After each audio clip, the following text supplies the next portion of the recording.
A cylinder is 150 meters tall, with a circumference of 40 meters.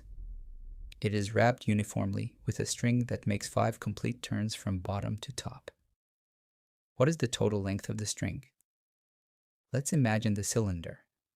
We see the string winding around it exactly 5 times. Now, instead of looking at the cylinder as a 3D object, let's cut it along a vertical line and unfold it into a rectangle.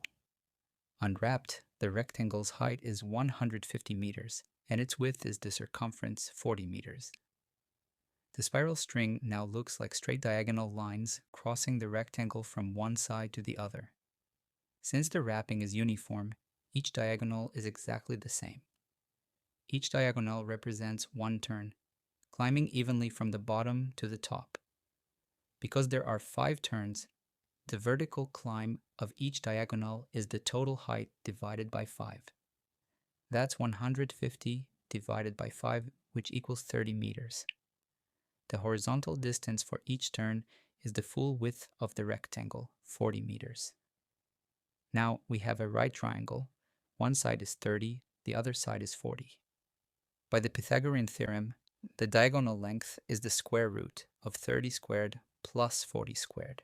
So the diagonal length is exactly 50 meters.